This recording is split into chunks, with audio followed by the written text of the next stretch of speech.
إن الحمد لله نحمده تعالى ونستعينه ونستغفره ونعوذ بالله من شرور أنفسنا ومن سيئات أعمالنا من يهده الله فهو المهتد ومن يضلل فلا هادي له وأشهد أن لا إله إلا الله وحده لا شريك له وأشهد أن محمدًا عبده ورسوله اللهم صل على محمد وعلى آل محمد كما صليت على إبراهيم وعلى آل إبراهيم إنك حميد مجيد اللهم بارك على محمد وعلى آل محمد كما باركت على إبراهيم وعلى آل إبراهيم إنك حميد مجيد. Falënderimi takon Allahut subhanahu wa taala, atë falenderojmë dhe vetëm prej tij ndihmë dhe falje kërkojmë. Salavatet dhe selamet tona ja dërgojmë dashurit ton Muhammedit sallallahu alaihi wasallam, familjes tij, shokëve tij dhe gjithë atyre që pasojnë rrugën e tij deri në ditën e gjykimit. Vëllezër të nderuar, jemi së bashku në hijen e serialit Pastruesit e mëkateve, ku me lejen e Allahut azza wa jall kemi jetuar së bashku, kemi qëndruar së bashku në disa shkaqe, në disa tema, në disa mundësi, të cilat janë zgjidhje për neve, që ne mund t'i realizojmë, që ne mund t'i veprojmë, që ne gjatë jetës tonë mund t'i praktikojmë, e që nëpërmjet këtyre shkaqeve ne mund t'i pastrojmë gjunahet tona. Kemi përmendur si pastrim të gjunaheve tona agjërimin për hir të Allahut azza wa jall, abdesin, namazin e natës, sadakan, devotshmërinë e kështu me radhë, shkaqe mundësi që ne mund t'i veprojmë në jetë, që nëpërmjet këtyre të shlim, të fshim, të pastrojmë shumë prej gabimeve që i kemi bërë në të kaluarën. Mirë po, sonte me lejen e Allahut azza wa jall, do të përmendim një pastrues të gjunaheve. Ky pastrues i gjunaheve tona është shumë i lehtë, ma i lehti ndoshta në mesin e gjithë pastruesve. Atë mund ta ban secili prej nesh, mund ta ban i riu, mund ta ban i vjetri, mund ta ban burri, mund ta ban gruaja, mund ta ban ai i cili e ka shëndetin, po dhe ai i cili nuk e ka shëndetin, edhe ai i cili është i fuqishëm, edhe ai i cili është më i dobët, edhe ai i cili ka pasuri, edhe ai i cili nuk ka pasuri. Ky pastrues është shumë i lehtë. Megjithatë, ndoshta shumica e njerëzve nuk e shfrytëzojnë atë. Cili është ai? Ai është dhikri, përmendja e Allahut azza wa jall. Nëse njeriu bën dhikr, nëse njeriu e përmend Allahun azza wa jall në forma të ndryshme të dhikrit, nëpërmjet dhikrit njeriu i pastrohen shumë gjunahe. Allahu azza wa jall na urdhëroi të gjithëve duke thënë në Kur'an: Ja eyyuhalladhina amanu udhkurullaha dhikran kathira wasabbihuhu bukratan wa asila. O ju të cilët keni besuar, o ju musliman, përmendeni Allahun shumë, bani dhikr Allahut shumë, sa të kesh mundësi, përkujtoje, përmende Allahun azza wa jall, dhe madhëroje atë mëngjes dhe mbrëmje. Madhëroje Allahun azza wa jall në mëngjes dhe në mbrëmje. Allahu azza wa jall për këta njerëz që e përmendin Allahun, për këta që e përkujtojnë Allahun, për këta të cilët bëjnë dhikr Allahut azza wa jall, Allahu tha: "A'adda Allahu lahum maghfiratan wa ajran 'azima." Këtyre njerëzve Allahu ju ka përgatit falje. Allahu këtyre njerëzve u afal gjunahet dhe i shpërblen me shpërblim të madh. Ai i cili e përmend Allahun Azza wa Jall. E në një prej haditheve të Muhammedit sallallahu alaihi wasallam, pejgamberi sallallahu alaihi wasallam na tregoi për këtë falje, për këtë pastrim të gjunaheve, për këtë shlyerje të gabimeve. Pejgamberi sallallahu alaihi wasallam tha: ka me lajke të Allahut Azza wa Jall, të cilat ecin dhe kërkojnë vendet e dhikrit, me gjiliset e dhikrit, vendet ku përmendet Allahu, pejgamberi sallallahu alaihi wasallam. Këto me lajke ecin derisa e shohin një vend ku përmendet Allahu, ndalen me lajket në atë vend, e mbulojnë atë me krahët e tyre deri në qiell. Pastaj qëndrojnë në atë vend që njerëzit e përkujtojnë Allahun, e madhrojnë Allahun. Allahu Azza wa Jall ju ban pyetje këtyre me lajkeve për këta njerëz që e përkujtojnë dhe e përmendin Allahun. Çka janë duke bë ata njerëz? Ata njerëz që janë tubuar aty, o Zot, ata të madhrojnë ti, ata të falenderojnë ti, ata të lavdërojnë ti. Allahu Azza wa Jall ju thot me lajkeve: hal ra'uni, am kanë pa ata mua? Ky është sonte një mejlis i dhikrit. Ky është sonte një tubim i dhikrit. Ky është moment që ne jemi tubuar dhe i përmendim fjalët e Allahut, fjalët e pejgamberit sallallahu alaihi wasallam. Dhe në çdo vend, në çdo mejlis, në çdo tubim ku përmendet Allahu, a më kanë parë ata mua? Thonë me lajket: jo o Zot, ata nuk të kanë pa ty. Thot Allahu Azza wa Jall: e si do të ishte si kur ata të më kishin parë? Thonë me lajket: si kur të kishin pa ty, ja Rab, do të madhronin, do të falenderonin edhe ma shumë. Allahu Azza wa Jall thot: ata njerëz, a kërkojnë do një gjë prej meje? A kanë do një kërkes? A kanë do një dëshirë? Thonë me lajket: po o Zot, ata kërkojnë prej teje xhenetin tënd. Allahu Azza wa Jall thot: a e kanë pa ata xhenetin? Jo o Zot, nuk e kanë pa. Thot Allahu Azza wa Jall: e si kur ta kishin pa? Ta kishin pa njerëz xhenetin? Me lajket thonë: ta kishin pa, do të kishin kërkuar edhe ma shumë. A kanë frikë nga ndonjë gjë? Thonë me lajket: kanë frikë, luten o Zot që ti mbrosh, ti shpëtosh nga zjarri i xhehenemit. Thot Allahu Azza wa Jall: a e kanë pa ata njerëz xhehenemin? Jo ja Rab, nuk e kanë pa. Po si kur ta kishin pa? Si kur ta kishin pa, do të kishin pas frikë edhe ma shumë. Do të kishin kërkuar mbrojtje dhe shpëtim edhe ma shumë. Allahu Azza wa Jall ju thot me lajkeve të ti: dëshmoni se këtyre njerëzve unë u a kam fal gjunahet. Subhanallah. Këtyre njerëzve u a kam fal gjunahet. Me lajket thonë: ja Rab, në mesin atyre është një njeri. Në mesin atyre është dikush i cili nuk ka ardhur për dhikr, për ibadet, për përmendje të Allahut, ka ardhur për një nevojë të caktuar. Dhe ai qëndron për atë nevojë për të cilën ka ardhur. Allahu Azza wa Jall thot: humul julasa'u la yashqa bihim jalisuhum. Ata janë të ulurit që janë ul në atë mejlis, janë ul ta përkujtojnë, ta madhrojnë Allahun. La yashqa bihim jalisuhum. Nuk ka ndonjë prej atyre i cili do të del i dështuar, i humbur, i palumtur.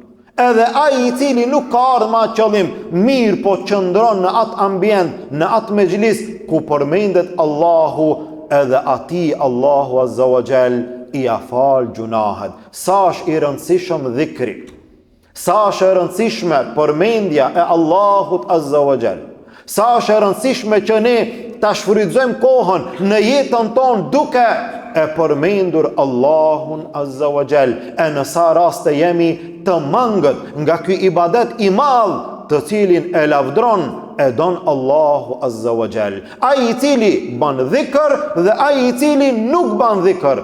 Sa është dallimi ndërmjet tyre?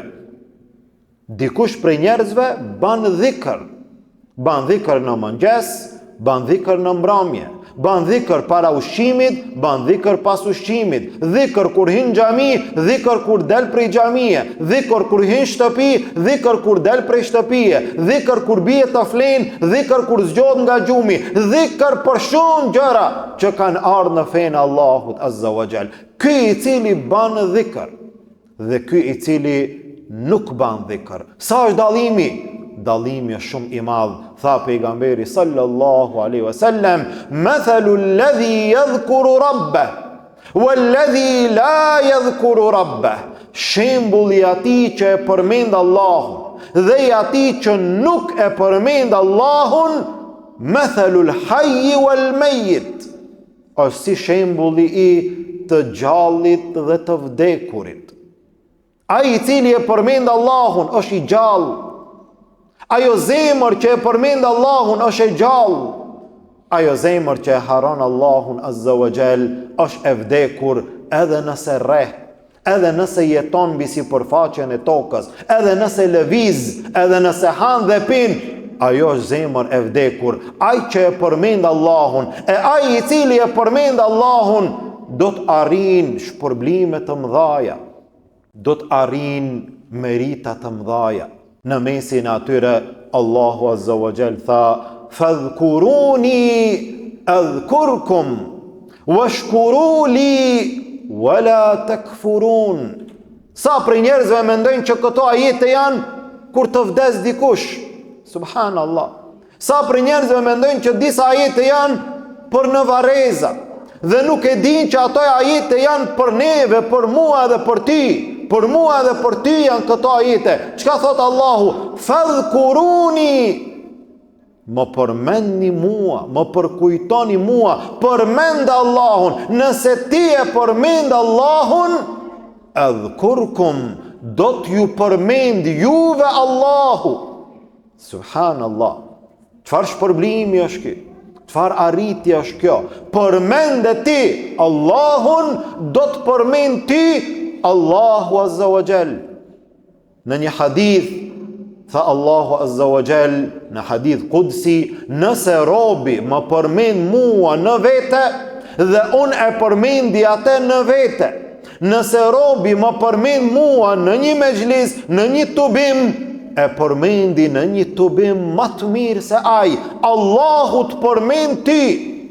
Nëse ti e përmend Allahun Azza wa Jall, nëse ti e përmend Allahun Azza wa Jall, lirohesh, pastrohesh nga një dukuri e rrezikshme, nga një sëmundje e rrezikshme, nga një cilësi e rrezikshme, e cila është nifaku, e cila është hipokrizia, e cila është dyftyrsia.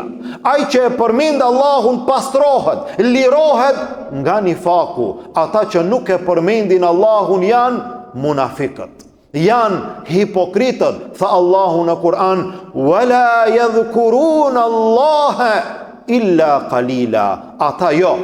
Ata nuk e përmendin Allahun përveç se shumë pak, në ndonjë rast nevoje, në ndonjë rast zori. Munafikët nuk e përmendin Allahun. E ai I cili e përmend Allahun nuk ju ngjan atyre, largohet prej atyre, pastrohet prej atyre.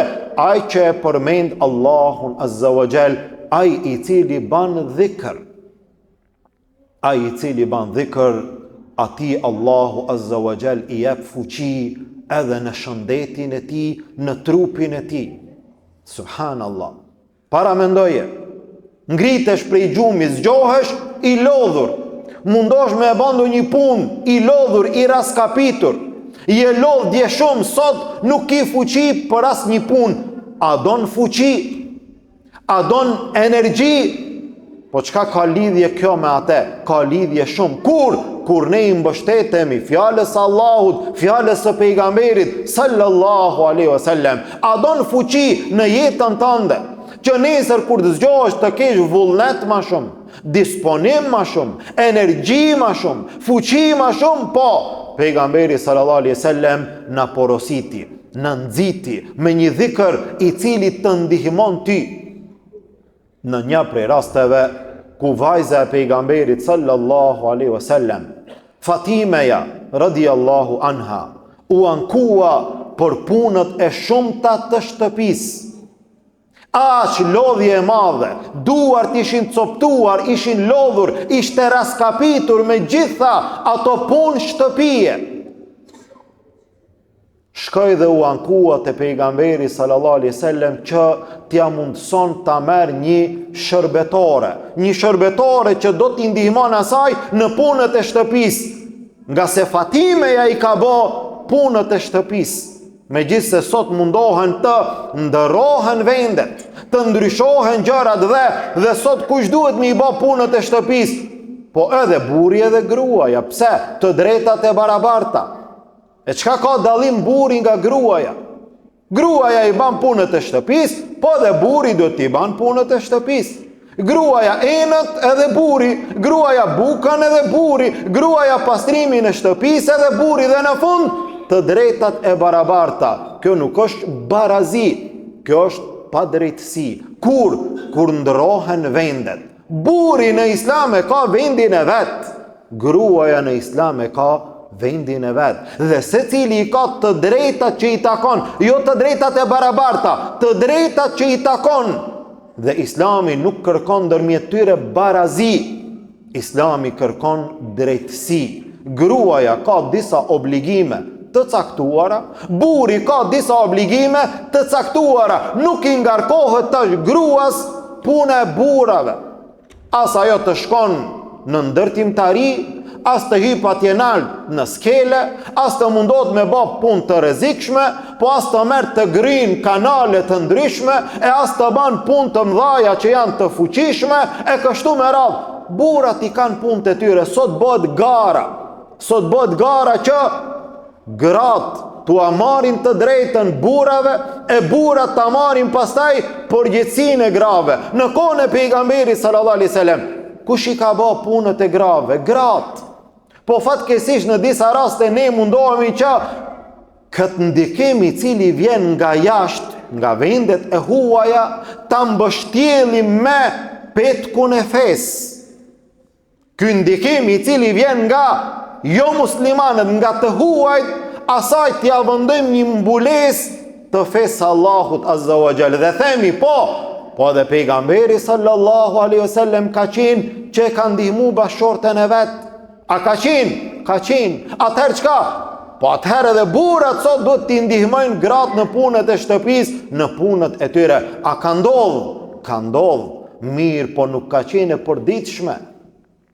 Nuk ka qenë e vazhdueshme. Ka qenë e rastit her pas here. Mirë, po pejgamberi sallallahu alaihi wasallam i ka bë punët më të mëdha që ju takojnë burrave, nga sa ai ka qenë burri më i madh i asaj kohe dhe më i madh deri në kiamet. E tash ti mundosh me paraqit që pejgamberi sallallahu alaihi wasallam i ka bë punët e grave, e ti çfarë burri je ti që ti nuk i ban? Ja. Ky përshkrim është i gabuar. Ky është i keq kuptuar. Mos të tham i keq përdorur në raste të caktuara. Jo.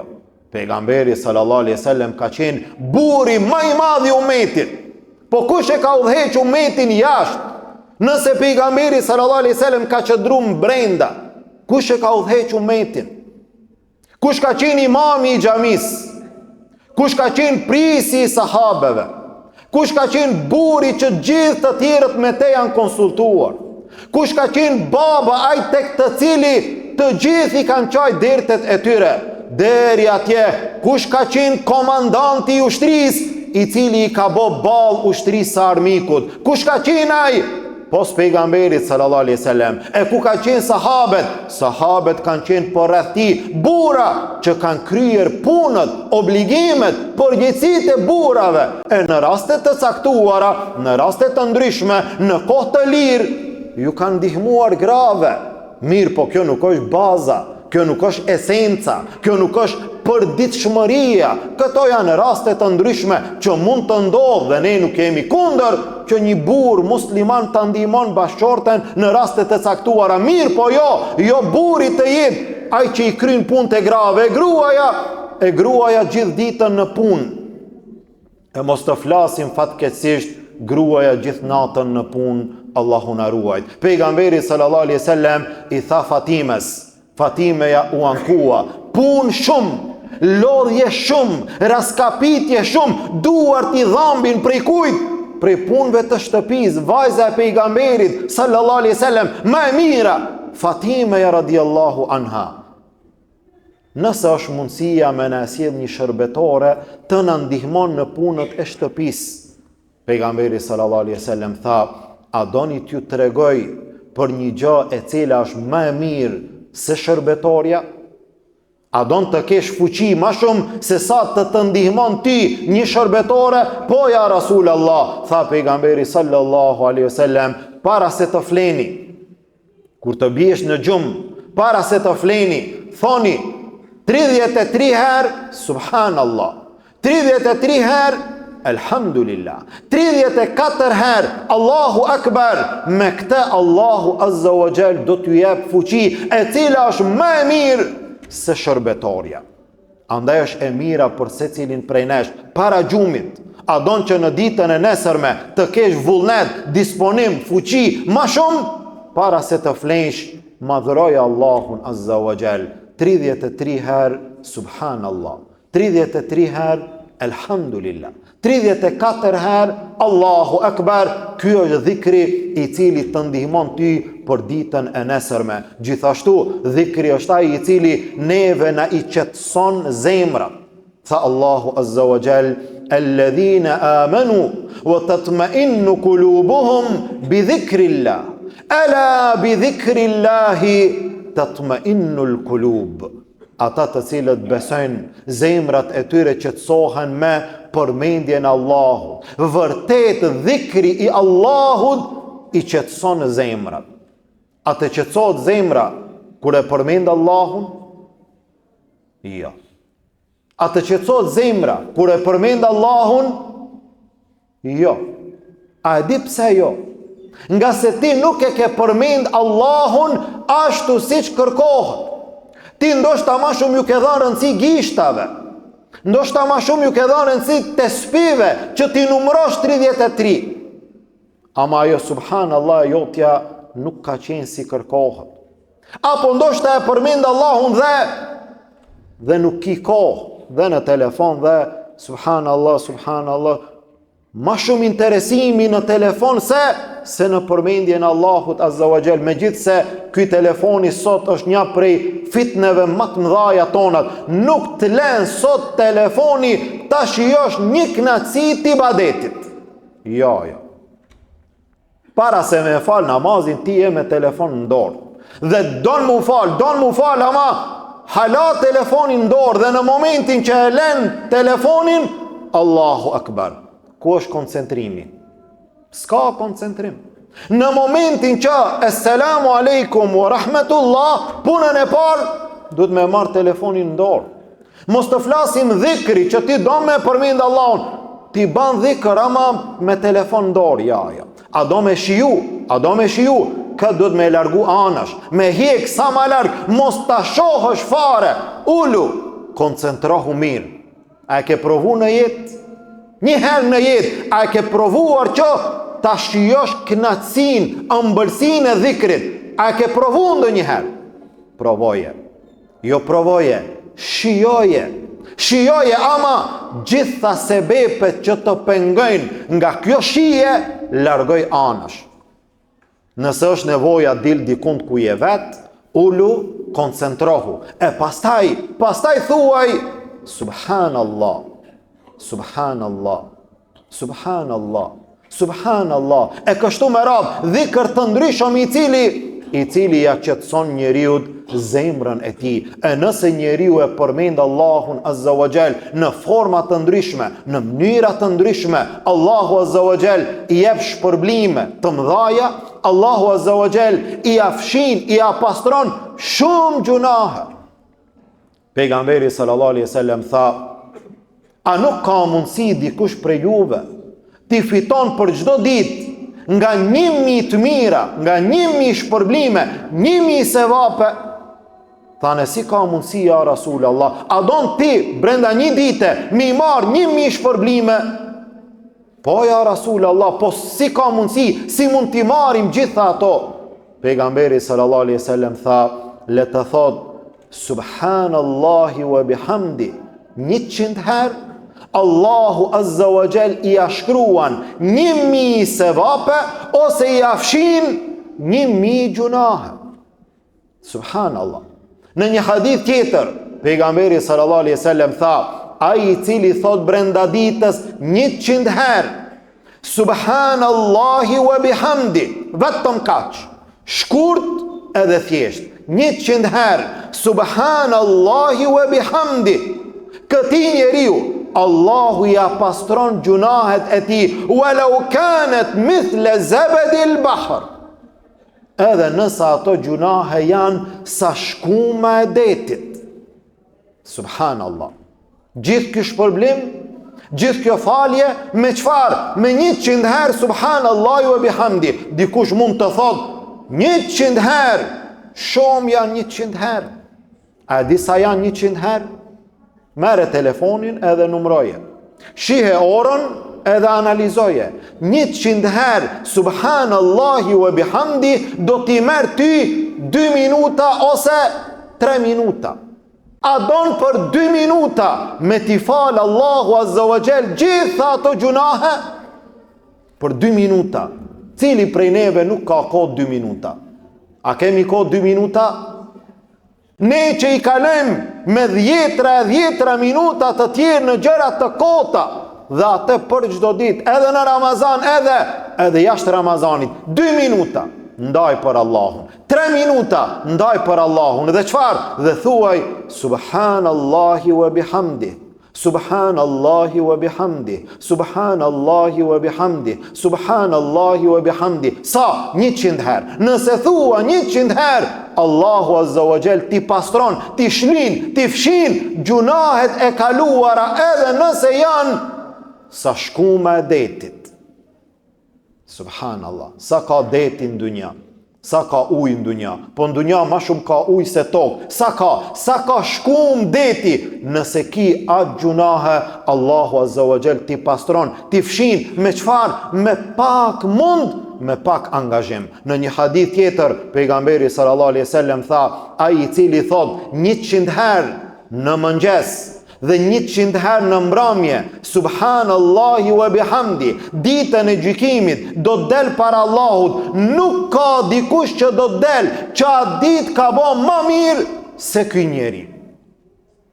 Gjithë ummeti islam, gjithë besimtarët, ai i cili sot thot subhanallahi wa bihamdi 100 herë në mëngjes, 100 herë në mbrëmje, kur dalim para Allahut, ky njeri për atë ditë, ky ka punu mas miri, ma shumë se ky. A ka bo dikush tjetër ma shumë se ky? Askush, përveç dikush. Kush është ai? Tha ai i cili ka thonë ma shumë. Ti ke thonë 100 herë, ndoshta dikush ka thonë 200 herë. E ai ta ka kaluar. Por ndryshe nuk ta ka kaluar askush. Shfrytzoje këtë mundësi, shfrytzoje këtë shans, je duke ecë rrugës, por menda Allahun. Je duke ndejt shtëpi, përmendë Allahun se nuk të kushton kur gja, nuk të lodhen as krahat as këmbët, nuk lodhesh as gja, nuk mundosh as gja. Thuaj subhanallah, thuaj elhamdulillah, thuaj Allahu akbar, thuaj astaghfirullah. Je duke udhëtuar me autobus, me vetur, në kam, je në rrugë, pse rin?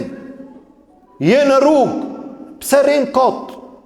Rin, në atë moment që rin, shfrytzoje dhe thuaj subhanallah, thuaj elhamdulillah. E pejgamberi sallallahu alaihi wasallam gjithashtu tha, nëse njeriu pas namazit thot 33 herë subhanallah, 33 herë elhamdulillah, 33 herë Allahu akbar, tha këto janë 99, dhe të 100-ën thot la ilaha illa Allah wahdahu la sharika lah, lahul mulku wa lahul hamd wa huwa ala kulli shay'in qadir.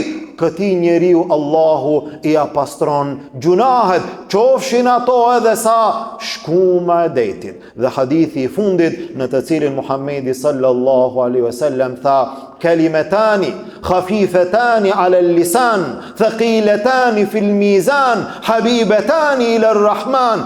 Dy fjalë të lehta në gjuhë, të rënda në peshore, do të rëndojnë shumë në ahiret. I donë Allahu shumë. Cilat janë ato fjalë? Subhanallahi wa bihamdi, subhanallahi al-azim, subhanallahi wa bihamdi, subhanallahi al-azim. Përmend Allahun, përkujtoj Allahun në çdo kohë, në çdo moment, në çdo çast, në çdo gjendje, me abdes. Me abdes është më mirë, po qofsh edhe pa abdes, përkujtoj Allahun, përmend Allahun, nuk hup asgjë, nuk humb asgjë, nuk harxhohesh asgjë, nuk paksohesh asgjë, përveç se afrohesh te Allahu, ngritesh te Allahu dhe merr shpërblime të mëdha. Ne lutim Allahun Azza wa Jall, Allahu të na ban prej atyre që e përmendim Allahun. Allahu të na ban prej atyre që gjuha jonë është e lagur vazhdimisht me përmendjen e Allahut. Të na ban prej atyre që jetojmë me dhikr dhe fundi jonë të jetë me la ilaha illa Allah Muhammedur Rasulullah. E lutim Allahun Azza wa Jall, Allahu të na pranon agjërimin ton, Allahu të na pranon namazin ton, Allahu të na pranon zakatin ton, Allahu të na pranon sadakat tona, të na pranon lutjet tona, të na pranon hatmet tona, gjitha ibadetet Allahu të na pranon, gjunahet tona të na fal dhe të na pastron, nga dënimi i tij të na shpëton, në Jannatul Firdaus të na bashkon. Amin. Walhamdulillahi rabbil alamin. Wa subhanaka Allahumma bihamdik ashhadu an la ilaha illa ant astaghfiruka wa atubu ilayk.